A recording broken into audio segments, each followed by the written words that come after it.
नमस्कार जी। स्वागत है आपका अपने YouTube चैनल वैदिक दर्शन पे। आशा है आप सभी कुशल मंगल होंगे। तो आज का वीडियो हम लेके आए हैं विवाहित पुरुषों के लिए, क्योंकि सर्दी का मौसम आ गया है। सर्दी का मौसम आता है तो हर किसी की इच्छा होती है कि वो अपने वैवाहिक जीवन का आनंद ले।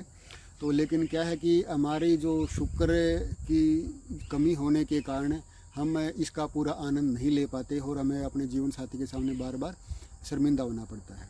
तो हमें ये शर्मिंदगी ना हो और हम इसका जो मौसम का आनंद जो है वो पूरी तरह से ले सकें, इसके लिए मैं आपके लिए आज एक छोटा सा प्रयोग लेके आया हूँ कि आप उसको घर पे ही निर्माण कर सकते हैं। और वो उसका जो प्रभाव है वो चमत्कारी पर प्रभाव है, तो उसको कोई भी निर्माण कर सकता है। क्योंकि आज ये मैं इसलिए बता रहा हूँ आपको क्योंकि हमारे पास काफ़ी पेशेंट आते हैं। तो पेशेंट आते हैं तो आजकल जो हमारा जो पोषण है, जो आहार विहार है, वो इतना पावरफुल नहीं रहा, इतनी इतनी ताकत देने वाला नहीं रहा। और क्योंकि आजकल मानसिक कार्य ज़्यादा होते हैं, तनावपूर्ण माहौल होता है, तो उसके अंदर जो है हमारा जो शरीर का ठीक तरह से पोषण नहीं हो पाता। तो जिसके कारण जो हमारे शरीर के अंदर जो है वो शुक्र की जो है कमी हो जाती है। और शुक्र की कमी होने के वैवाहिक जीवन का यदि आनंद लेना है तो उसके शरीर के अंदर शुक्र का होना बहुत ज़रूरी है। तो इस ये शुक्र की कमी ना हो और हम वैवाहिक जीवन का अच्छी तरह से आनंद ले सकें, इसके लिए मैं आपको एक छोटा सा प्रयोग बता रहा हूँ कि आप उसको अपने घर पे ही कर लें। तो जिसने भी चैनल को सब्सक्राइब नहीं किया है वो चैनल को सब्सक्राइब कर ले और घंटी वाला बटन ज़रूर दबा लें, ताकि हर एक वीडियो का नोटिफिकेशन जो है वो आप तक पहुँच सके। तो ये सर्दी का मौसम आ गया। सर्दी के मौसम में जो हमारी जठराग्नि जो है वो तेज़ हो जाती है। इससे पहले के जितने भी मौसम थे उनमें जठराग्नि जो है वो मंद रहती है कि जो हम खाते पीते हैं, यदि हम ज़्यादा पौष्टिक भोजन भी कर लेते हैं तो जठराग्नि जो है उसको अच्छी तरह से पचा नहीं पाती और अपच के कारण हमें अनेक तरह के रोगों का सामना करना पड़ता है। लेकिन इस मौसम की खास बात यह है कि इसके अंदर हमारी जठराग्नि जो है वो तेज़ रहती है। जठराग्नि तेज़ होने के कारण यदि हम गुरु और ये पौष्टिक भोजन का सेवन करते हैं, यदि ज़्यादा मात्रा में भी भोजन का सेवन कर लेते हैं तो वो भी इस मौसम में जो है वो पच जाता है।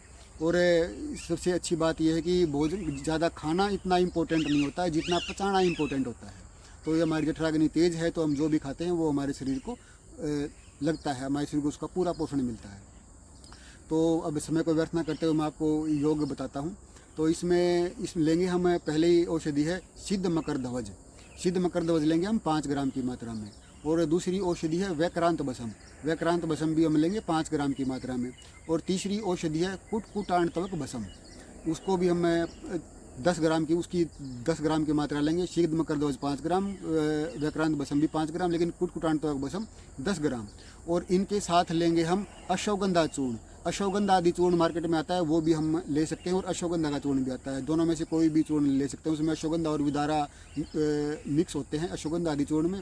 और अकेले अश्वगंधा का चूर्ण लेंगे तो वो भी इतना ही कार्य करेगा, क्योंकि विदारा भी जो है वो एक वाजीकरण औषधि है। तो ये टोटल जो है चारों चीज़ें ये होगी 60 ग्राम। हम इसे 60 ग्राम की जो मात्रा लेके हमें इसकी 40 पुड़ियाँ बनानी है। लेकिन क्या है कि जो सिद्ध मकर ध्वज है, सिद्ध मकर ध्वज की हमें थोड़ी सी खड़ करनी होती है। और जो ये मार्केट में चीनी मिट्टी की खड़ मिलती हैं वो सस्ती आती हैं, 200-300 रुपये की आ जाती है, तो वो हम ले लेंगे। तो वो बार बार हमें इसका जो जितनी भी औषधियों का निर्माण करना होता है, घर पे बनाने वाली जो भी औषधियाँ जिसमें हमें मिलाना होता है, तो वो उसमें बहुत अच्छी उपयोगी होती है। तो हमें जो सिद्ध मकर ध्वज डाल के सिद्ध मकर ध्वज को हम इतनी उसकी गुटाई करेंगे कि उसकी जो चमक है वो ख़त्म हो जाए। और उसके अंदर यानी कि चमक ख़त्म करनी ज़रूरी है, क्योंकि उसकी जितनी हम उसकी ज़्यादा गुटाई करेंगे वो उतनी ही ज़्यादा अच्छा कार्य करेगी शरीर पे। फिर उसके अंदर हम वैक्रांत बसम मिला देंगे, थोड़ी सी गुटाई और कर लेंगे। फिर कुटकुटांतों को बसम मिला लेंगे, उसकी भी थोड़ी सी गुटाई कर लेंगे। फिर ये अश्वगंधा का चूर्ण मिला के एक लाल गुटा थोड़ी सी उसको अच्छी तरह से मिक्स कर लेंगे कि सारी जो औषधियाँ हैं वो एक जी हो जाए उनका। तो इनको हम मिलाएंगे तो एक लाल रंग की दवा तैयार होगी। इसकी दवा का हम जो है वो 60 ग्राम की मात्रा है, 60 ग्राम की हम 40 पुड़िया बना लेंगे। 40 पुड़िया बना लेके एक पुड़िया सुबह, एक पुड़िया शाम को थोड़ा सा घी में उसको मिक्स करके उसको हम चाट लेंगे। ऊपर से थोड़ा सा हल्का हल्का जो गर्म सुपोषण जो दूध है वो हम उसका सेवन कर लेंगे। इस मौसम की अच्छी बात यह है कि इस मौसम में जठराग्नि जो है वो तेज़ रहती है। हम जो भी आहार का सेवन करते हैं पाचन क्रिया उसको पचा लेती है और उसका पूरा लाभ हमारे शरीर को मिलता है।